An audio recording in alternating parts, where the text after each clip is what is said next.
ಏನು ಕರುಣವೋ ತನ್ನ ವರಲಿ ದಯಾನಿಧಿಗೆ ಸದ್ಭಕ್ತಿ ಜನರತಿಹೀನ ಕರ್ಮವ ಮಾಡಿದರು ಸರಿ ಸ್ವೀಕರಿಸಿ ಪೊರೆವಾ.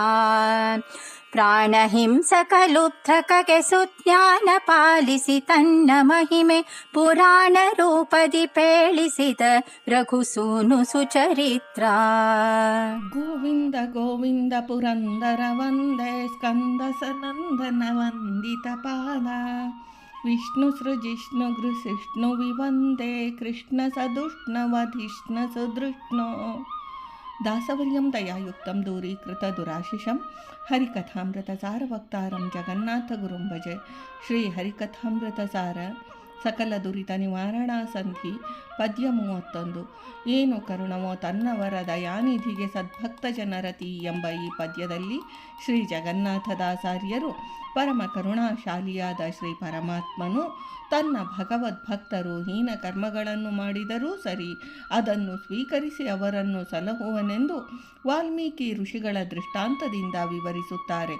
ತನ್ನನ್ನೇ ನಂಬಿ ನಿರಂತರವೂ ತನ್ನನ್ನೇ ಭಜಿಸುತ್ತಿರುವ ಏಕಾಂತ ಭಕ್ತರಲ್ಲಿ ಶ್ರೀಹರಿಯ ಕಾರುಣ್ಯ ಅಪಾರವಾದುದು.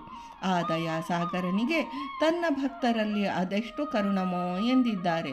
ಮಹಾತ್ಮ ಜ್ಞಾನಪೂರ್ವಕವಾಗಿ ಸಸ್ನೇಹ ರೂಪವಾದ ಅವಿಚ್ಛಿನ್ನವಾದ ಭಕ್ತಿಯನ್ನು ಶ್ರೀಹರಿಯ ಚರಣ ಕಮಲಗಳಲ್ಲಿ ಇಟ್ಟಿರುವ ಸದ್ಭಕ್ತ ಜನರು ಪ್ರಮಾದವಶದಿಂದಾಗಲಿ ಪ್ರಾಸಂಗಿಕವಾಗಲಿ ಯಾವ ಕಾರಣದಿಂದಾಗಲಿ ದುಷ್ಕರ್ಮಗಳನ್ನು ಮಾಡಿದರೂ ಸರಿಯೇ ಅವುಗಳನ್ನು ತಕ್ಷಣ ಪರಿಹರಿಸಿ ಅವರನ್ನು ಶುದ್ಧರನ್ನಾಗಿ ಪವಿತ್ರೀಕರಿಸಿ ಸಂರಕ್ಷಿಸುವ ಪರಮ ಕರುಣಾಳು ಆ ಕಂಜನಾಭನು ಸ್ವೀಕರಿಸಿ ಎಂದರೆ ದುಷ್ಕರ್ಮಗಳನ್ನು ಪರಿಹಾರ ಮಾಡಿ ಎಂದರ್ಥ.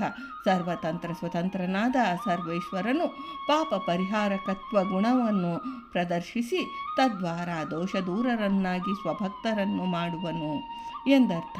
ಪುಣ್ಯಕರ್ಮಗಳನ್ನು ಪೃಥ್ವಿಗೈಸಿ ವೃದ್ಧಿಗೈಸಿ ಪಾಪಕರ್ಮಗಳನ್ನು ಫಲಗಳನ್ನು ಕೊಡದೆ ಸ್ವಭಕ್ತರನ್ನು ಸಂರಕ್ಷಿಸುವ ಮಹಿಮಾ ಸಂಪನ್ನನು ಮಾರಮಣನು. ಇದಕ್ಕೆ ವಾಲ್ಮೀಕಿ ಋಷಿಯ ದೃಷ್ಟಾಂತವನ್ನು ಕೊಡುತ್ತಾರೆ. ವಾಲ್ಮೀಕಿಯು ಹಿಂದೆ ಬೇಡರವನಾಗಿದ್ದ, ವ್ಯಾಧ ಜನ್ಮ ತಾಳಿದ್ದ, ಲುಬ್ಧಕ, ಅರಣ್ಯ ಮಾರ್ಗದಲ್ಲಿ ಬರುವ ಪ್ರಯಾಣಿಕರಿಗೆ ಪ್ರಾಣಿ ಹಿಂಸಕನಾಗಿದ್ದ, ಅವರ ತಲೆ ಒಡೆದು ಹಣವನ್ನು ದೋಚುತ್ತಿದ್ದ. ಒಮ್ಮೆ ನಾರದ ಮುನಿಗಳ ಸಮಾಗಮವಾಯಿತು.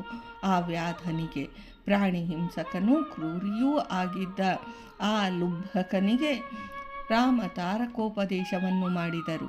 ನಿರಕ್ಷರ ಕುಕ್ಷಿಯಾದ ಅವನಿಗೆ ನಾರದರು ಮರವನ್ನು ತೋರಿಸಿ ಮರ ಮರ ಎಂದು ಜಪಿಸೆಂದು ಹೇಳಿದರು. ಹಾಗೆಯೇ ವ್ಯಾಧನು ತಪೋನಿರತನಾಗಿರಲು ರಾಮ ರಾಮ ಎಂಬ ನಾಮೋಚ್ಚಾರಣೆಯು ಅವನ ಬಾಯಿಂದ ಬಂತು. ಆಗ ದಶರಥ ಪುತ್ರನಾದ ಶ್ರೀರಾಮಚಂದ್ರನು ಆ ವ್ಯಾಧನಿಗೆ ತನ್ನ ದರ್ಶನ ಭಾಗ್ಯವನ್ನು ಕರುಣಿಸಿದನು. ಆ ಪರಮ ಕರುಣಾಳುವಾದ ದಾಶರಥಿಯು ಅವನಿಗೆ ಸಮೀಚೀನವಾದ ಜ್ಞಾನ ಭಕ್ತಿಗಳನ್ನು ನೀಡಿ ಶ್ರೀಮದ್ ರಾಮಾಯಣ ಕಥನವನ್ನು ಕಾವ್ಯರೂಪದಲ್ಲಿ ಅವನಿಂದ ಬರೆಯಿಸಿ ಕ್ರೂರಿಯಾಗಿದ್ದ ದುರ್ಜನ ವ್ಯಾಧನನ್ನು ಆದಿಕವಿ ವಾಲ್ಮೀಕಿ ಎಂದು ಜಗದ್ವಿಖ್ಯಾತ ಕವಿ ಪುಂಗವನನ್ನಾಗಿ ಮಾಡಿದನು. ಆ ವ್ಯಾಧನು ಸ್ವರೂಪತಃ ಸಾತ್ವಿಕನು, ಕರ್ಮವಶನಾಗಿ ಕ್ರೂರಿಯಾಗಿ ಪ್ರಾಣಿ ಹಿಂಸಕನಾಗಿದ್ದನು.